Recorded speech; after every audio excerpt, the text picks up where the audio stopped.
Coming up, we delve into the successful program of homeschooling. Several parents have done it even before COVID-19 and reaped many benefits, such as a closer bond with their child. Plus, Prime Minister Andrew Holness takes on electricity regularization within communities. This is Jamaica Magazine and I'm Adrian Atkinson. The show begins right now.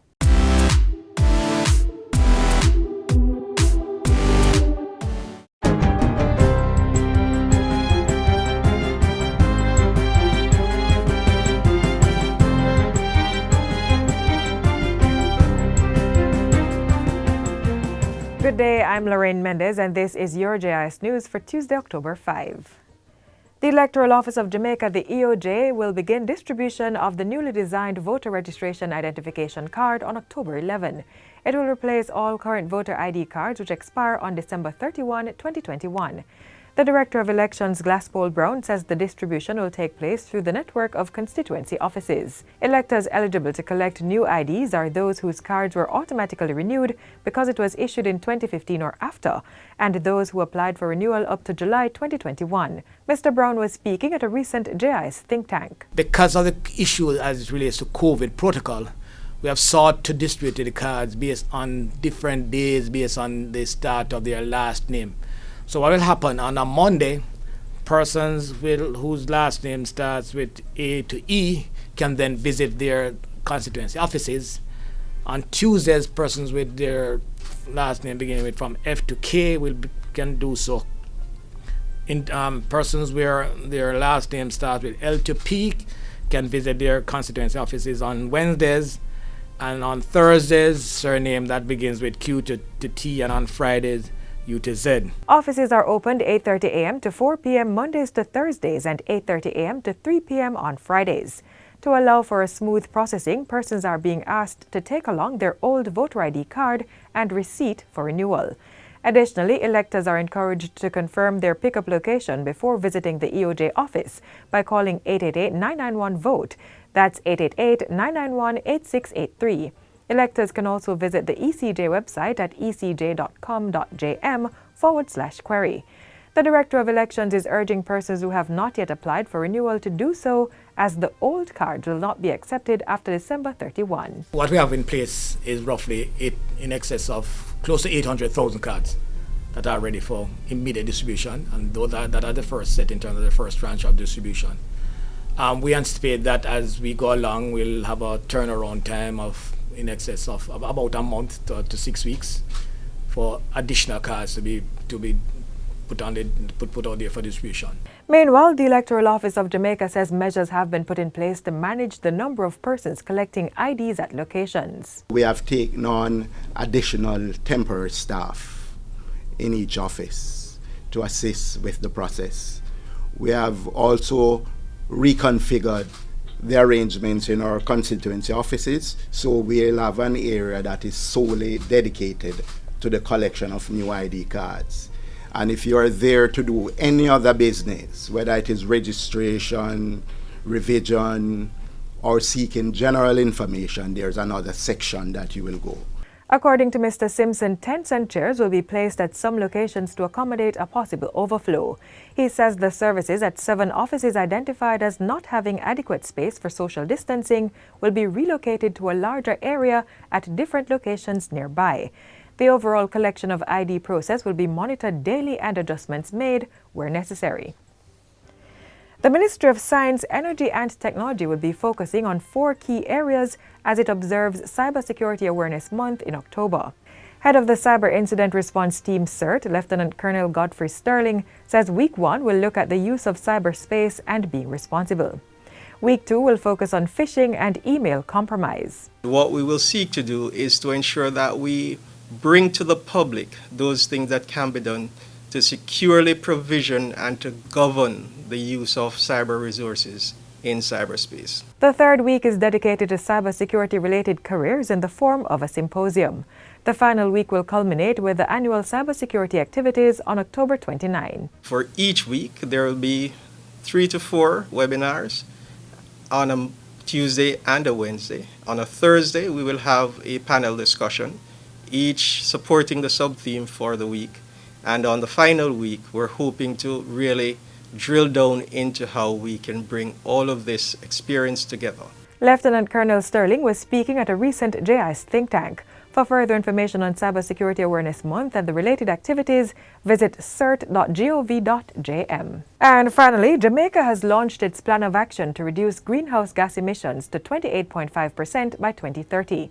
The strategies are contained in the island's Nationally Determined Contribution NDC Implementation Plan. Climate Change Minister Pernell Charles Jr. says the NDC will be presented to the world during the island's participation in the upcoming UN Conference on Climate Change in Glasgow, Scotland. Today, with plan in hand, we stand ready to take the next step on our journey to achieving our climate goals.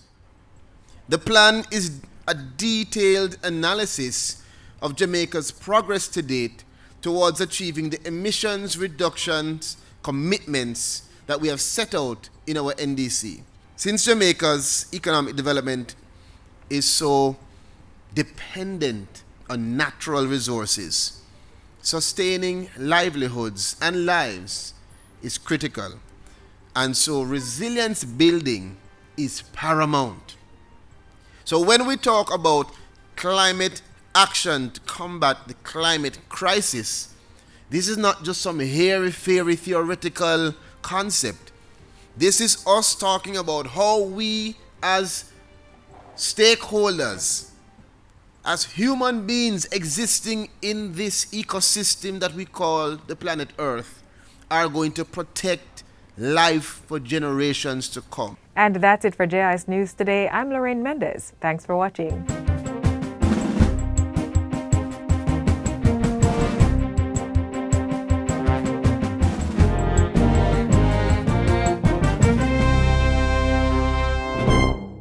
My job is to ensure that every man, woman and child maintain good health at all times. Our primary function is to ensure that government services are delivered effectively and efficiently.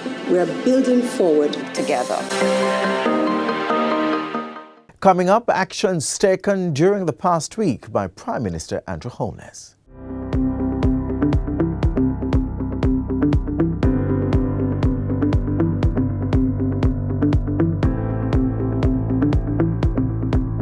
Prime Minister calls for initiatives to support sustainable development while ending poverty. Starts $9 million electricity regularization program in West Central St. Andrew. And continues vaccine mobilization efforts in St. Mary and St. Andrew. You're watching Jamaica House Weekly. I'm Anthony Morgan.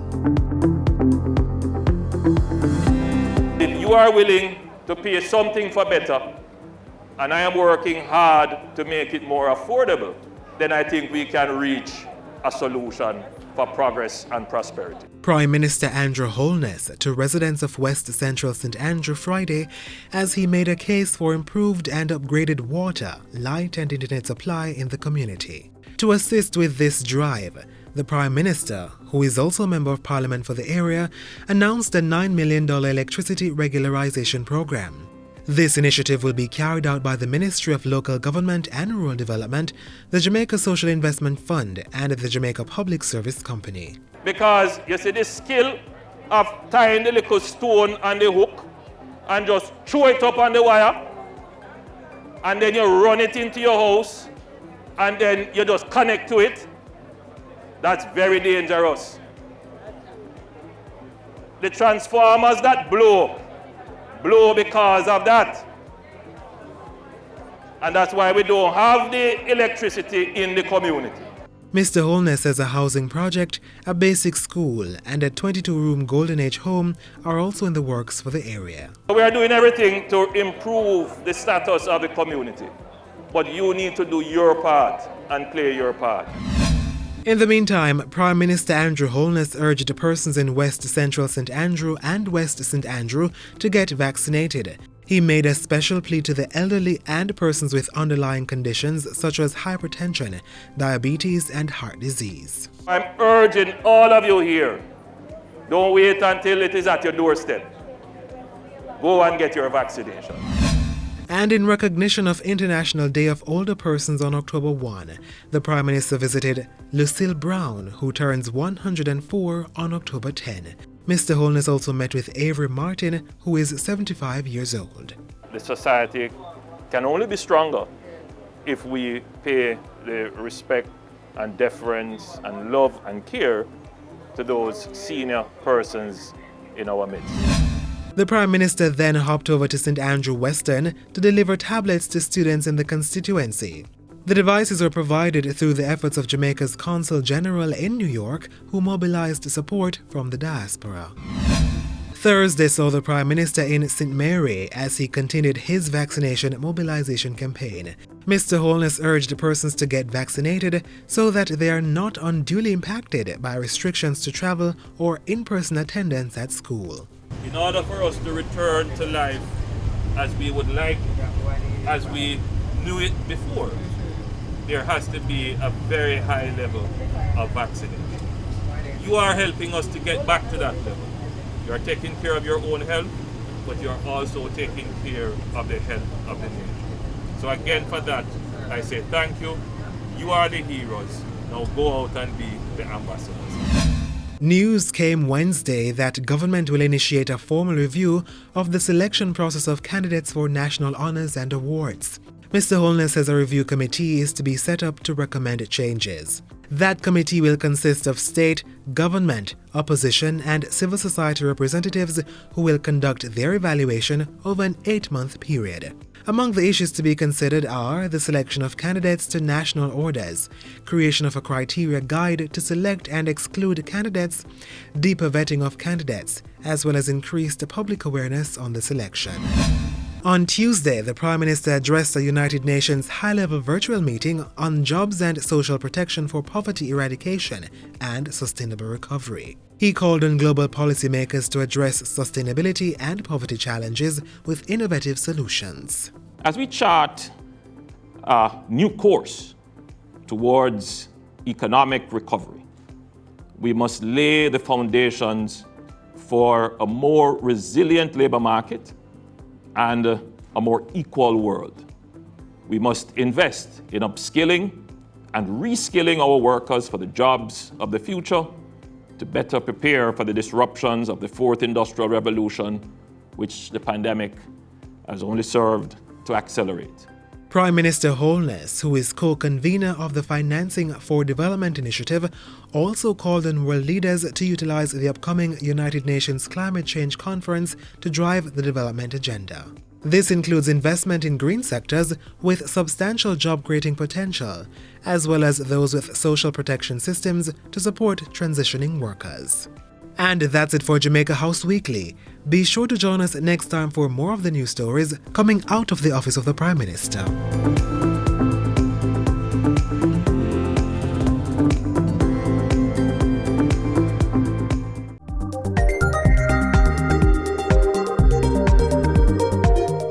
As the application period for tertiary institution approaches, we have a suggestion for young scientists: nuclear science.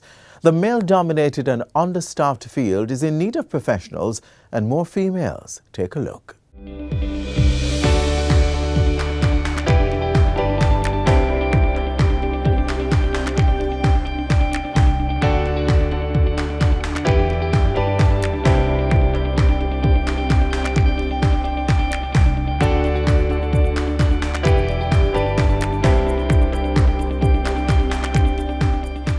Science is an essential cornerstone in the creation of a modern society. As the Ministry of Science, Energy and Technology pursues its mission to increase the popularization of science in schools, we're highlighting one of the many careers that one can undertake in this field.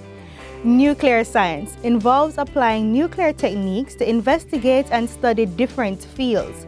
Here in Jamaica, nuclear techniques have been applied to conduct studies in areas such as agriculture, health, and climate change. Unfortunately, the field of nuclear science is largely male-dominated, but there are females out there who have been doing great work and have solidified their space. I work in the nuclear analytical lab. I started out in engineering and transitioned into this field, so it wasn't exactly on my radar. I wasn't told about it in high school, and it wasn't something I knew really existed per se, which is what we're trying to change here, to get people aware that there is this field that exists and it's actually here. So I had the privilege of seeing an opening and I applied. I love projects. I love investigating. For me specifically, I love marine and atmospheric studies, which is how I use nuclear science to investigate the marine environment and urban air quality. It's been fun. No 2 days are the same, which works for me. And it definitely requires passion and interest because the field is constantly changing. There's always something new to learn, while there are things that are established. Like in science in general, science also continues to present new information, and that new information can change how you do certain things or maybe how you look at future projects. So it requires that you constantly read.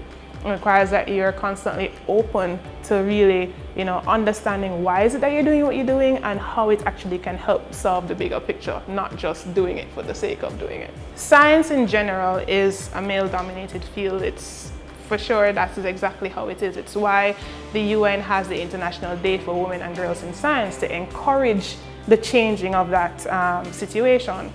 Personally, I've never really been daunted by the fact that it's male-dominated because it's something that I'm interested in, so I pursued it irrespective of that position. And so I'd encourage girls not to look at the fact that it's mostly men.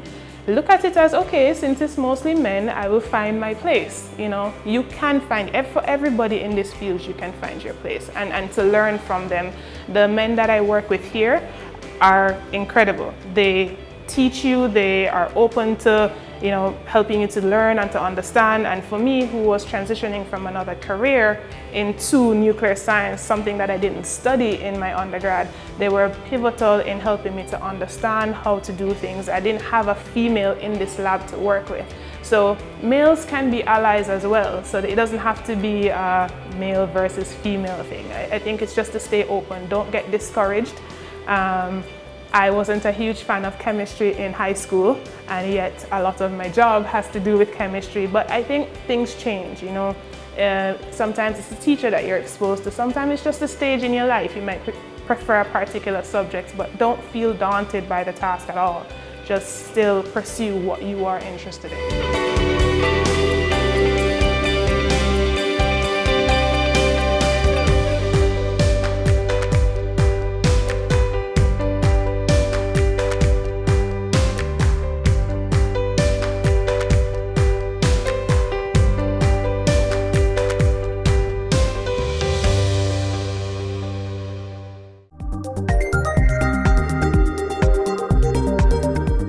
The decision to homeschool is backed by government as the Education Ministry provides guidance and support on content and at-home learning delivery. Next, the details on how to homeschool. On March 10, 2020, Jamaica received an unwelcomed visitor, the novel coronavirus COVID-19. Just as its arrival was unwanted, so has been its lingering presence. Its refusal to leave means our daily operations have changed. Mask wearing, social distancing, and online learning are among the new normal. Due to the threats posed by the virus, more and more parents and guardians are resorting to homeschooling their children so that learning can continue in a safe environment. Whether you are planning to temporarily or permanently undertake homeschooling this year, this feature is for you.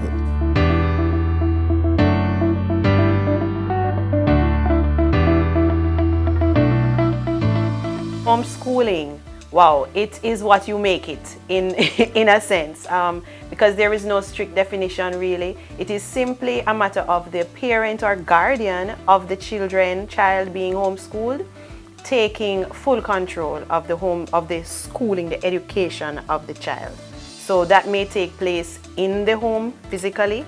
It can be anywhere where the parent or guardian has control, but it's really you, the guardian, the parent, managing the education experience for the child.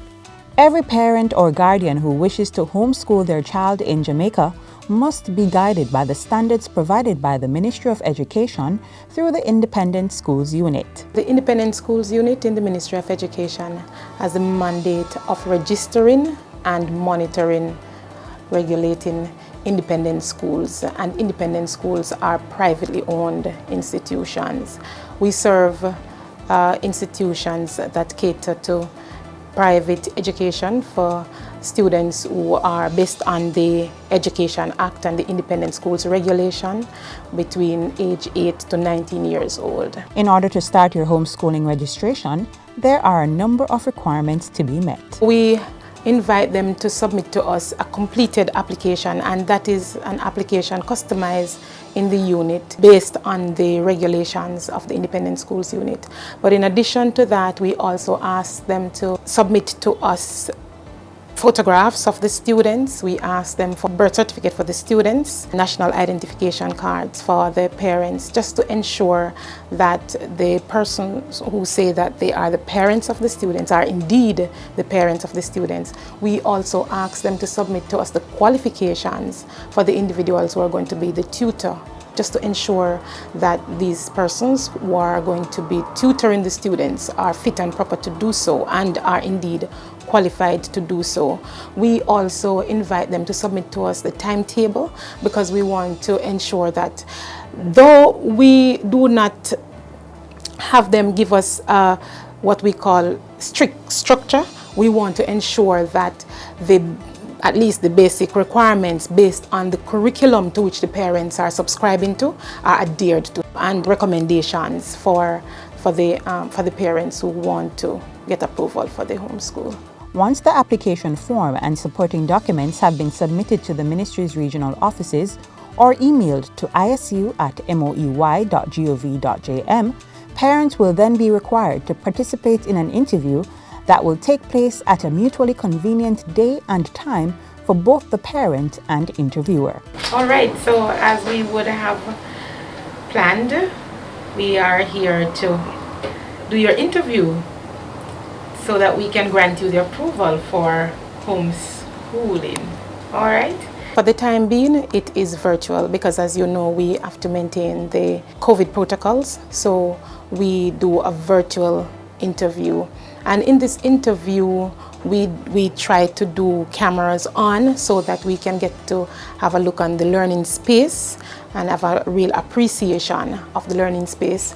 We also ask them information regarding the tutoring of the students, the individuals who would be responsible, because we want to ensure that what the students will be exposed to, it would be tantamount to the standards that are maintained in the public system. If the parent or guardian satisfy the requirements of the interview, the unit will then provide them with a letter granting approval to homeschool their child. If the child was already registered at a private or public school, the parent must write to that institution's Board of Management to indicate that the child has been approved for homeschooling and to request that his or her registration at the school be retained. But even before you do all of this, there are a few things you'll need to know. First, while homeschooling has numerous benefits, there can certainly be drawbacks. There are many benefits to homeschooling. Definitely, economically, it is much cheaper. And you can design this educational experience to suit your family's needs, which is another benefit as well. You're not bound to the requirements, the objectives of any other body, any other group. Another benefit is simply just the ability to be more flexible, to, when we have classes, when we have other activities, is really up to the family, and the family therefore takes charge of how it spends its time, and that empowers the family in more than one ways. And you'll find that the children actually, because they're in a more fluid space, life can be organized in a way that is best suited to the child's psychological and emotional needs. Some children prefer learning in the evening, some children prefer early morning, and so you can tailor your educational experience to suit the child's needs. Some of the limitations, persons may not be aware of the resources that are out there available to them. Parents, guardians may not feel that they can manage the education program. They may feel overwhelmed. There might be challenges for example, in my personal circumstance where I have children at varying age groups. There is a challenge in a sense to split myself up to ensure that everybody is given the appropriate amount of educational time. So that's a challenge. Another challenge in really is in relation to the parents who themselves may have other functions that they have to perform in society, whether it be professionally or otherwise. It sometimes can be taxing to manage all the different things that go into preparing for the child's education, administering the educational program, and balancing that with their own personal development. If you are still sure that you want to embark on the journey of homeschooling, there are a few other things you need to tick off your checklist. But don't worry, here's how the Independent Schools Unit is helping you do that. We, from time to time, provide sessions for our parents who are homeschooling their students, because we want to ensure that the students are given educational opportunities that are deemed to be of very high standards. And so we encourage parents to ensure that there's a quiet space, a space that is secluded for learning. Based on what the literature is saying to us, if the space is organized, then more likely the learning opportunities will be optimized in these spaces. They can endorse the space with probably a plant or some kind of a natural feature like a fish tank or something like that. And we encourage parents to have the children just be in a state of readiness for engaging in the teaching episodes.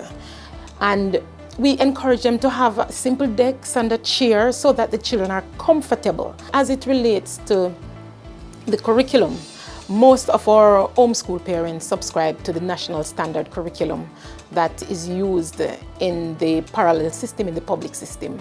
And so all the requirements for the national standards curriculum are expected of a parent who is homeschooling. So for example, our curriculum will expose students to information technology.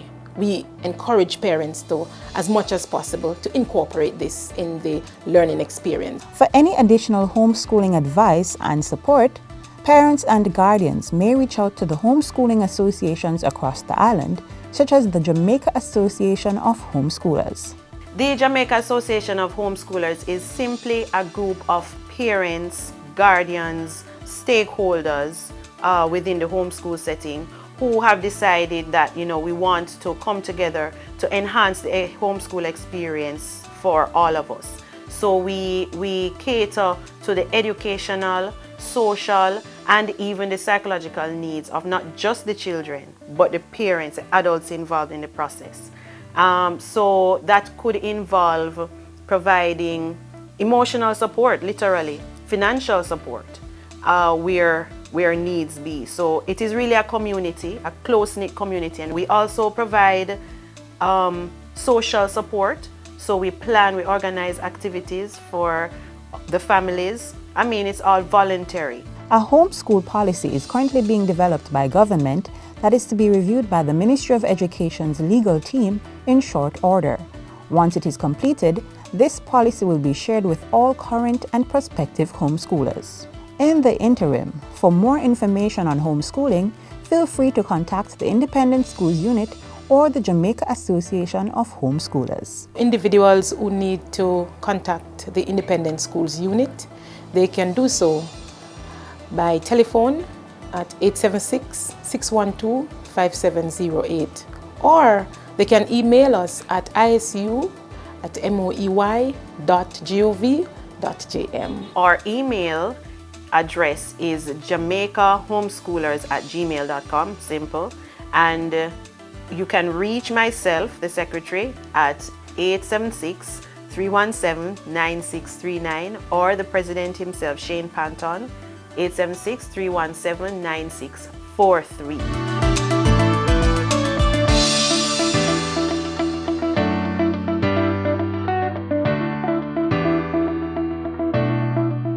You've reached the final page of the magazine. Thanks so much for being with us on today's journey. Another Jamaica Magazine unfolds tomorrow, so come back same time on this same station.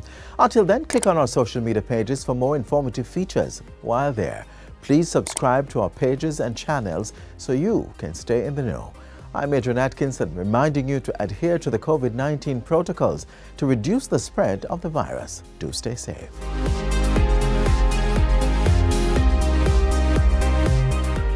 This has been a production of the Jamaica Information Service, the voice of Jamaica.